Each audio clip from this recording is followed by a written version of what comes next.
Sehrlik hassa tekkan balaning o'rganish iqtidori kuchli bo'ladi. Boshlang'ich maktabda, hatto to'liqsiz o'rta maktabda o'rganishi nachar yoki o'rganishda mutlaq a'lochi bola mavjud emas. Balaning o'rganishda yaxshi yoki yomon bo'lishi ahvol qarab o'zgarib turadi. Bu xil o'zgarishni darsdan sirtqi kitoblarni ko'proq o'qish orqali hosil qilgan bo'ldi. Shundoq bir sehrlik hassa borki, bu hassa tegib ketgan bola ham aqlliq, ham o'rganish va qobiliyatda peshonasi ochiq bolalardan bo'lib chiqa oladi. Bu hassa zodi nima? Bu hassaning xislat karomati qaysi bir ta'lalikka nisb bo'la? Bu savollarning javobiga hammaylar qiziqadi. Ammo gapni atay sirliq iboralar bilan boshlaganim uchun o'qirmanlardan afv so'rayman. Bu yuqori deganlarim bolalar cho'chiklaridagi gap emas, balki bir o'xshatish. Uning ustiga mazmunning o'zini naq ifodalashga toza bob keladigan bundan boshqa o'xshatishni topolmadim. Endi gapni burun uchratgan 4 bolaning hikoyasidan boshlayman. Boshlang'ich maktabning 5-yilida o'qiydigan bir sinf bola bilan xali uzungacha bodikar qilg'ashqa, sinfdagi bolalarni degidek nihoyat obdan tunaytdim. Bu sinfda o'zgacharak 4 bola bo'ldigan. Men o 4 yilni o'zimchalar 2 guruhga ayirib selishtirib boqatdim. Birinchi guruhdagisi Xiaofi ismli qiz bilan Xiaojuang ismli o'g'il bola edi. Bu ikkisi o'rganishda tirishchan, imtihon natijasi o'tir holdan sal yuqoriroq, bak shapshakmi emas, bak jimg'urmi emas, sinfda yuvosh, sirtlarda muloyim, muallimlar amroq, ammo osonla unutilib ketadigan bolalar edi. Ikkinchi guruhdagisi Xiaobo bilan Xiaoqing ismli o'g'illar edi. Xiaobo o'rganishda favqulodda yaxshi, darslarda hammadan a'lochi. Qobiliyatlik, ideviy tunish nihoyat ro'shan, men uchratgan bolalar ichidagi nuqsonsiz o'quvchi edi. Xiaoqing ismli bolaning ortiqchiliklari bilan yetarliklari o'xshashli gavdalik edi. Jumladan topshiriqlarni ko'ngil qo'yib ishlamaydi. Hada sizlar bo'shanliq, loyig'izalik qiladi. O'rganish natijasi o'tir hol edi. Ammo nutqi nihoyat yaxshi, o'zi intizomchan edi. Bu bolalarning inshosini ko'rgandan keyin qandoqdir ularni inchga kuzatib, o'zaro selishtirib boqqim keldi. Xiaofi bilan Xiaojuang yozgan inshosining xatlari bek ko'rkam bo'lmasa-mu, har holda ratlik edi. Ammo ularning yoziqchilik saviyasi nihoyat tuvan, grammatiklik nuqson va xato xatlar mangdamda borib uchragani oz deb maqolasining mazmuni bekmi puchak edi. Buni ularning darslardagi natijasi bilan selishtirganda ro'shan yetarsizlik deyishga bo'ladi. Shunda qilib ularning insholarini o'zlariga takror tuzatkizdim. Ularmu yozganlarini qayta tuzitib, qayta ko'chirib chiqdi. Ammo 4-qatim tuzitib chiqqan inshoni ko'rib, dastlabkisidan hech qanday ilgirlash bo'lmaganligini, hatto chapqin olaman deb ko'zini qarg'u qilib qo'ygan yerlarini bayqadim. Keyin yozgan insholarim shunday bo'lib chiqdi. Ondan ularning boshqa darslardagi topshiriq daftarlarini ko'rib boqqan bo'ldim. Ulardan 2 bolaning darslarda xali tirishgandek ko'ringani bilan armonga tushiq darmonning yo'qligini chiqib turadi. Shunda qilib ulardagi bu yetarsizlikning negizlik sababini tunib yetdim. Bir kuni bu 2 bola bilan sirdashib gap borlig'ida ulardan bir savol so'radim. Odatda darsdan sirtqi kitoblarni o'qamsizlar? Xiaofi ko'rinib turib, "Meningku bekli o'quvim bor edi. Shu dadam unmaydi. U boshqa kitoblarni o'qisam darslarimga ta'sir etadi deb qolamdikin, uydagi kitoblarni ishkabga solib qulflab qo'ydi. Biz yozilgan gazetga qo'shib beradigan Tarmilar degan jurnalga nihoyat amroq edim. Opam bilan dadam o'sha jurnalni menga ko'rsatmaydi. Darsdan sirtqi boshqa kitoblar qiziqmayman" deb javob berdi Xiaojuang. Shunga bir necha parcha hajviy rasmli kitoblardan boshqa narsani ko'rib boqmadim.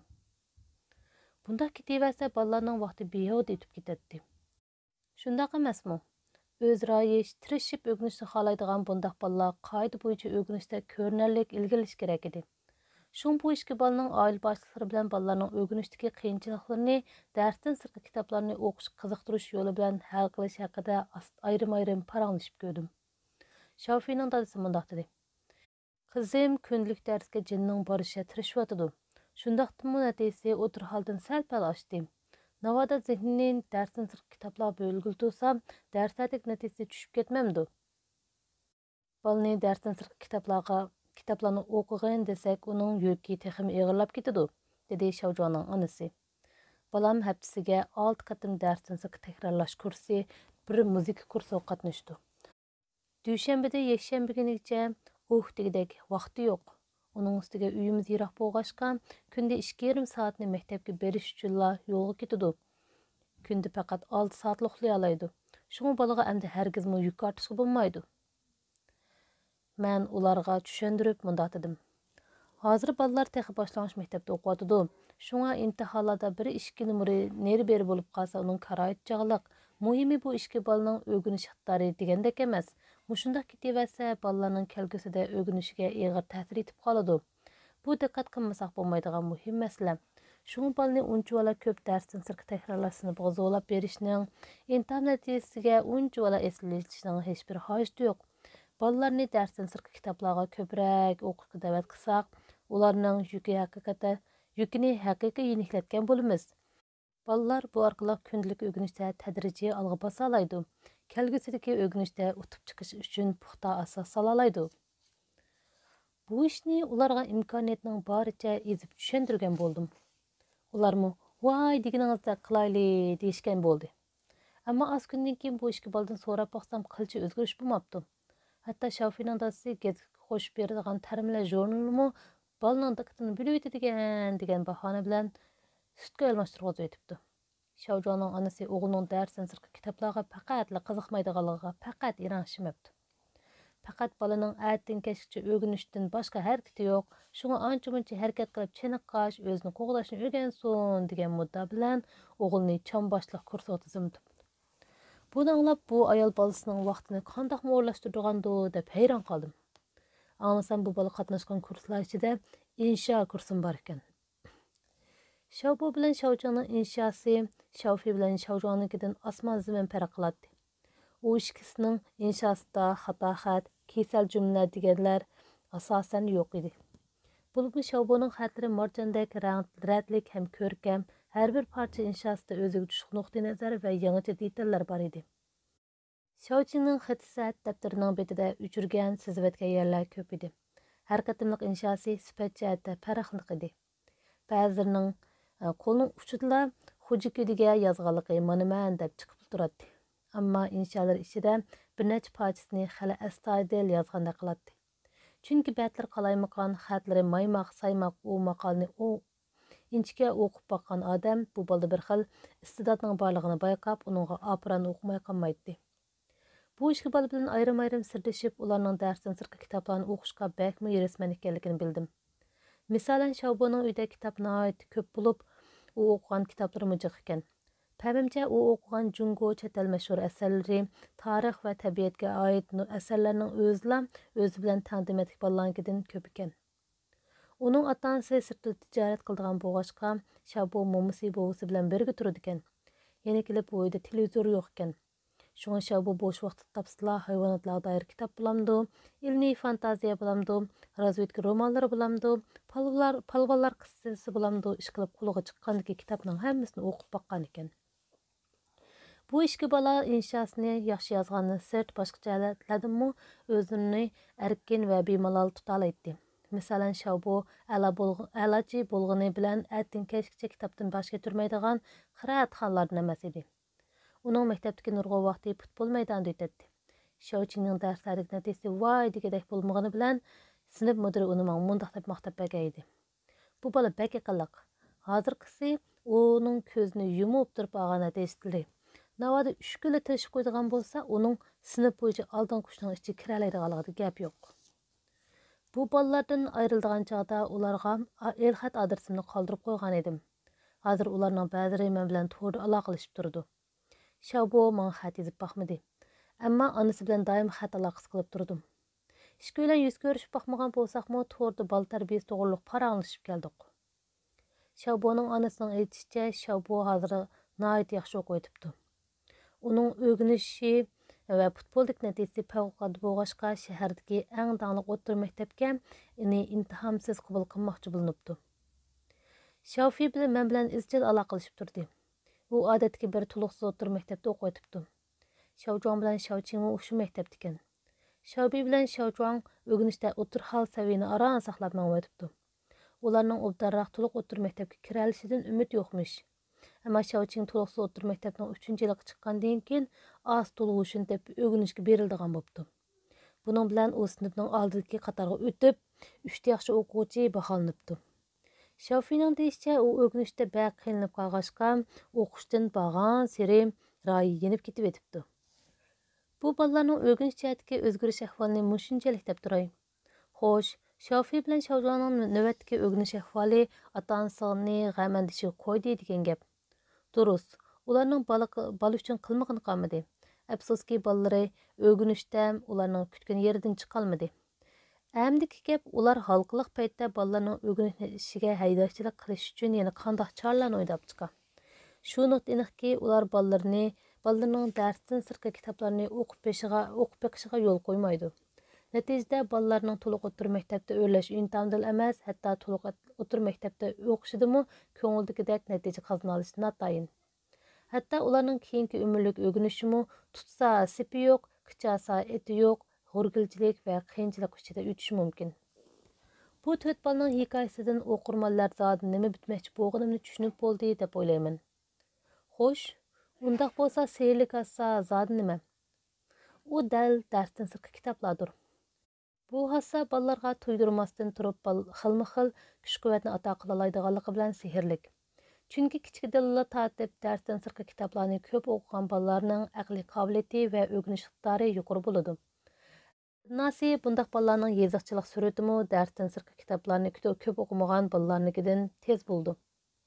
Kitob o'qish nima uchun bolaning aqliy qobiliyati va o'rganish iqtidoriga ijobiy ta'sir ko'rsatadi?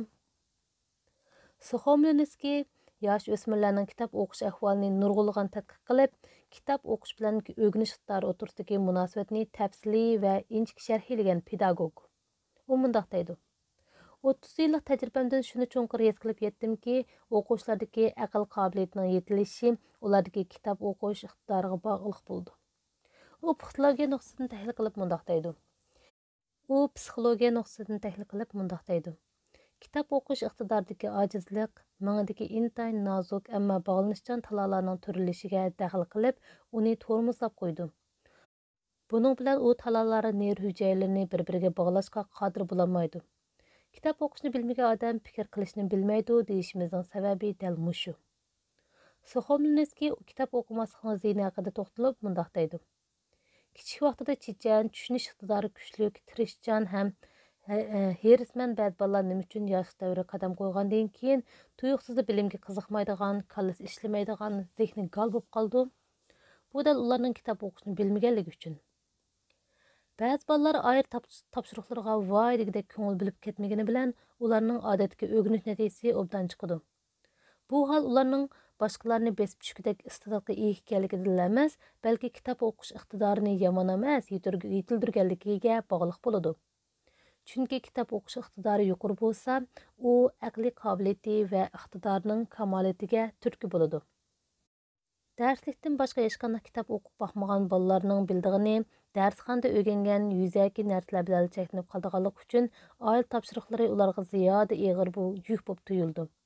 Bu og'ir yukni ming tasda ko'tarayotgan bolalar uchun darsdan sirtqi kitob jurnallarni o'qishga nadim vaqti bo'lsin. Buning bilan bir turlik yomon aylanish kelib chiqadi. Hozirgi zamon psixologiyasida bu masala nurg'un tadqiqotlar orqali isbotlangan. Piaget, Bruno, O'Sobel qatorliq psixologlarning o'rganish haqidagi nazariyalardan mundaq ikki halqaliq nuqtani bayqash mumkin. Biri, tafakkurning taraqqiyoti bilan til sistemasining yetilishi zich munosabatli degan qarash. Yana biri, yangi bilimlarni o'rganish aslidagi aqliy qobiliyat asosida vujudga keladi degan qarash.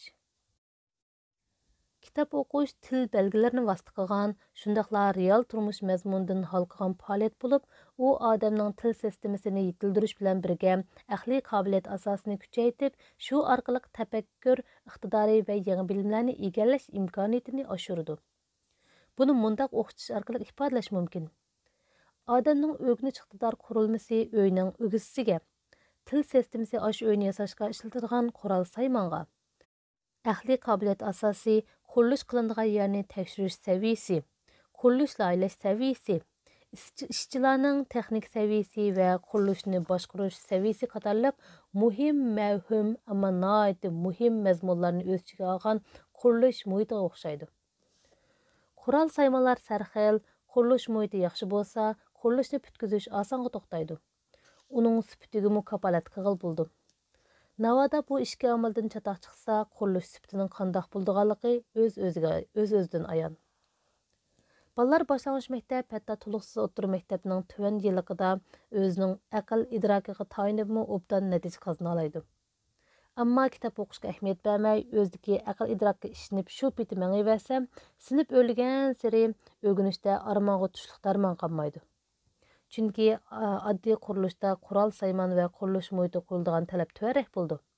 Ammo loyidagi qurilish qancha hayvatlik va nafs bo'lgan sari qurol sayman va qurilish muhiti qo'yiladigan talabmi shuncha yuqori bo'ladi.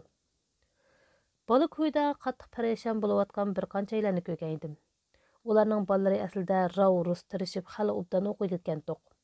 Lekin nimishqidu bara-bara kutgan yerdan chiqolmay qopti. Har qatam shunday ahvolni uchratganimda oldi bilan ota-onalardan bolalarning hozirgacha darsdan sirtqi kitoblardan qanchalik o'qiganligini so'raydigan odatim bor. Bu bir necha bolaning ahvolimi o'ylaganimdek chiqdi. Chunki ular darsdan sirtqi kitoblarni asosan o'qimaydi ekan. Bularga selishtirmoq qilgudek shunday bolalarmi bor? Ular kichik vaqtida voydagidek natijalik o'qib ketolmaydi. Ammo darsdan sirtqi kitoblarni jiq ko'rib bagashga, cho'ng bo'lgan siri zehni ochilib, turmushning o'rganishning zodi nimaligini rasmiy tunib yetgan chog'da o'z karomatini ravrisi chiqsa oladi. Boshlang'ich maktab, hatto to'liqsiz o'rta maktab o'quvchilari orasida o'rganish natijasining ziyoda yuqori tuvanligi bilan haqiqiy farqlanadiganlar yo'q desakmi bo'ladi. Chunki o'rganish natijasidagi yuqori tuvanlik hamisha o'rin olmishib turadi. Bu xil o'rin olmishlikka sabab bo'ladigan omil darsdan sirtqi kitoblardir. Jumladan, darsdan sirtqi kitoblardan bo'lmish bu sehrlik hassa boya qayd qilib o'tgandek yuqori tavallikning o'rin olmishida o'zining xislat kamolatini to'liq namoyon qildi. Sizlar bolalardagi shunday o'zgarishlarni hamisha bayqab turdi. Bolalarning ba'zilari o'rganishga tadrijiy qiziqib natijasini baldoq o'rlatalaydi. Bundaq bolalarni ko'rganimizda ularning cho'ng bo'lgan siri aql topganligidan mamnun bo'lamiz. Bolalarning ba'zilari bara-bara o'rganishdan bezib, kundan-kunga chekinib ketadi. Natijada bu bolalarning cho'ng bo'lgan siri aqlida chekinib, tizginsiz qilayotganligidan xavotirlanamiz. Ammo bu xil o'zgarishga darsdan sirtqi kitoblarni o'qish moyilligining mohiyatlik sabab bo'lganligini tushunganimiz bekmi oz. Har qanday bolaning kundan-kunga cho'ng bo'lib, aql topadiganligi rost. O'xshamag'aydigan yeri kitobni o'qigan bolalarning o'rganish iqtidori yuqori bo'ladi. Bundaq bolalar o'rganishga angliq kirishgan chog'da o'zlari hozirlagan til va aqliy qobiliyati asosi ularga qanot bo'ladi. Ular o'zlaridagi o'rganish iqtidorining sharoitida tirishsizla ko'ngil avondirg'idek muvaffaqiyat tuyg'ularini bixlandira oladi. Bu xil tuyg'u yana berib ashu bolani tashabbuskorlik bilan o'rganishga dalolat qiladi. Ammo kitobni jiq o'qimagan bolalarning til va aql qobiliyati orasidagi mag'dursizlik ularning o'rganish iqtidorini tadrijiy ojizlashtirib yetadi. Natijada bundaq bolalar kun sayin murakkablashib berayotgan bilim qurilmasi va kaskinlashib ketayotgan raqobat oldida armonga tushliq darmonning yo'qligidan bara-bara ko'ngli sulib va o'ziga bo'lgan ishonchini yo'qotib, oxiri o'rganishga qiziqmaydigan bo'lib qoldi. Odam iroda bilan idrokga tayonganda uzun bir ris bermaydi. Chunki iroda bilan idrokning bo'shishadigan, chekinadigan chog'lari bo'ldi. Ota-onalarning nazaridagi cho'ng bo'lgan siri aqlda chekinib, o'rganishga so'zlik qilayotgan bolalarning bilib bilmay o'rganishdan chatlishi dal shu sababdan. Ota-onalar bolalarni aqlliq va a'loch qilib yetildirish uchun homiylik qursaqda operida bo'lgandan tortibla homiyliga ozuqliq va quvvat to'liqlash ko'yda qilmagani qolmaydi. Durust. Ozuqliq bolalarni cho'ng mingisini yetilishiga foydali. Ammo quvvat bo'ladigan narsalarni qanchalik yemang, u faqatla arifmetidagi qo'shish amaliga o'xshab ketadigan bir xil vosita xolos. Favqulodda bolalarni hisobga olmaganda sog'lom va normal tug'ilgan bolalarning oxirgi hisobdagi aqliy farqini yuqoridagi moddiy vosita va fiziologik omillar emas, balki ma'rifat tarbiyasi keltirib chiqardi. Bolalardagi aql qobiliyatini o'qitishning eng muhim vositasi kitob o'qish. U go'yo ko'paytirish amaliga o'xshash. Bolalarning zehn farosatini hasillab oshira oladi. Ba'zi ota-onalar, hatto muallimlarmi Дәрсінің алдырашылығыдан bir kun iş qılamayotgan balalar üçün həmmədən mühimi imtahanını yaxşı beriş, dərsdən sırtqı kitaplar balalarning vaqtini o'g'irlab, o'rganishni aqsitib qo'yarmikin degan andishda bo'ladi. Kişilərinin bu xil əndişisi Harbin'dən Guangzhouga ciddi yığınğa barmoqchi bo'lgan birovning 4 soatdan keyin uchirgan aeroplanni saqlab bo'lolmay shu vaqtning o'zida mangadigan poyezdga aldirab chiqqaniga o'xshashi mumkin. Amaliyotda bu butunlay xato. Bir uchum urug'ni chashdiq. U urug'larning ba'zilari suvga qinib, kun nuriga to'yindi. Ba'zilari suvsiz va oftobsiz qoldi deyli. Bu ishki muhitdagi urug'ning oxirgi hisobda beradigan mas'uli osmon zamin farq qiladi albatta. Demak, darsdan sirtqi kitoblar aql farosatni jonlantiradigan suv va kitob nurining kun nurining o'zi. Bu bayonlarimning acaba darsdan sirtqi kitoblarni jiq o'qigan bolalarla o'rganishda o'zab, undaq kitoblarni o'qimagan bolalar mutlaq orqada qolamdi degan gumonni paydo qiladiganligiga ishonaman. Albatta undaq emas. Chunki birər məsələni mülahiz qılğan yoki birər hadisəni o'tirib qo'yganda ularni mutlaqlashtirib o'tishdan saqlanishimiz lozim. Madaniyat va ijtimoiyat kategoriyasiga yotadigan har qanday qonuniyatni fizimiyat teoremalariga o'xshash %100 o'lchamga solaman deb turib olsak, u chog'da barliq ijtimoiy qonuniyatlar o'z mavjudligini yo'qotadi. Har qanday fikriy muloqotning zaruriyati qolmaydi. Bu murakkab dunyodagi atmishlar bir-biriga irmash-chirmash bog'lanib ketgan. Shunga har qanday hodisani yakka-yagona kuzatishdan saqlangulik. Jumladan choyni ko'p ichib bersa rakdan saqlangulik bo'ladi degan yakun bilan choyga amroq kishilarning rak kasali bo'lib qolishi ziddiyatlik emas. Chunki rakning sababi nihoyat ko'p. Demak, choyga amroq kishilarning rak kasali bo'lib qolish hodisasini dastak qilib turib choyni ko'p ichib bersa rakdan saqlangulik bo'ldi degan yakunni inkor qilmasligimiz lozim. Durust. Kitob xumor bolalarning hammasi aylarcha bo'la oladi deyamayman. Ammo shuni o'yda qila olmaymanki, darsdan sirtqi kitoblarni o'qimagan yoki nihoyat oz o'qigan bolalardan a'lochi chiqmaydi. Darsdan sirtqi kitoblarga amroq bolalar bilan uningga qiziqmaydigan bolalarning o'rganish natijasi otning qashqisidek farqlanib turadi. O'tir boshlang'ich maktab o'quvchilari orasidagi dars tanlash hodisasi kitob o'qish bilan o'rganish iqtidori o'rtasidagi munosabatga ko'z yumganligimizning bishorati. Buningda bo'libmi o'g'illar butkul zehnini matematika, fizika va ximiyaga berib, til adabiyot va ingliz tili degandek ijtimoiy fan turidagi darslar qiziqmaydi. Men to'liqsiz o'tir maktabdagi bir bolaning onasi bilan ko'rishganda, u ayol bolasining matematika bilan fizikani berilib o'rganib, til adabiyotga faqatla qiziqmayotganligini havas bilan so'zlab bergan edi. U mazlum bolasining aqlliqligini ehtimol shu gaplar bilan ayon qilmoqchi bo'lsa kerak. Menimcha, u ayolning bolasi til adabiyot darsining o'ziga qiziqmagani bilan darsdan kitoblarni ko'plab o'qishga berilgan bo'lsa, u chog'da onasi uningdan faxrlanishga haqliq. Navada u bola kitob o'qishga izchil sal qaragan va til asosining ojizligi sababidan til adabiyot darsidan bazgan bo'lsa, u chog'da ish chatoq degan gap. Chunki bu xil qoshlar kunlarning birida u bolaning matematika va fizik darslaridagi natijasiga salbiy ta'sir ko'rsatmay qolmaydi. Men shaharga qarashli ma'lum bir nuqta o'tir maktabning matematika muallimini tanitdim. U oliy maktab imtihonida matematikada to'liq numur, ammo 150 numurlik til adabiyot imtihonda 92 numur oldi. U matematikaga bo'lgan o'tdaq ishtiyoqi va kelgusida matematik bo'lib chiqish istagi bilan arzu jadvaliga Beijing universitetining matematik fakultetini to'ldiribdi. Ammo u imtihonda olgan umum numeri yetmay qolg'achqa Beijing universitetiga kirolmay odatdagi bir pedagog universitetiga qabul qilinibdi. Bu menga bir necha yil muallimlik qilish davomida til adabiyot darsining muhimligini cho'nqur his qildim. Maktabimizga har yili oliy maktab imtihoniga o'tirgan o'quvchilarning oldingi 10-i asosan dars tanlamaydigan, ijtimoiy fanlar bilan tabiiy fanlarni barobar tirishchanlik bilan o'rganadigan bolalar. U vaqtida Beijing universitetiga kirmaganligimga ichimda qoyil bo'lmay yurdim. Keyin o'ylasam, navoda Beijing universitetiga kirgan taqdirda til adabiyot asosining ojizligi kasbimda o'tib chiqishimga ta'sir yetkazar ekan. Chunki mendagi tafakkur imkoniyati kitobni ko'p o'qiganlarga qaraganda kitobni ko'p o'qiganlarga yetmaydi-da. Шуңа балаңызның математик таланты эшип-тешип кетсімі, уни kitapni көпірәк оқышқа дәвәт қылып тұрың.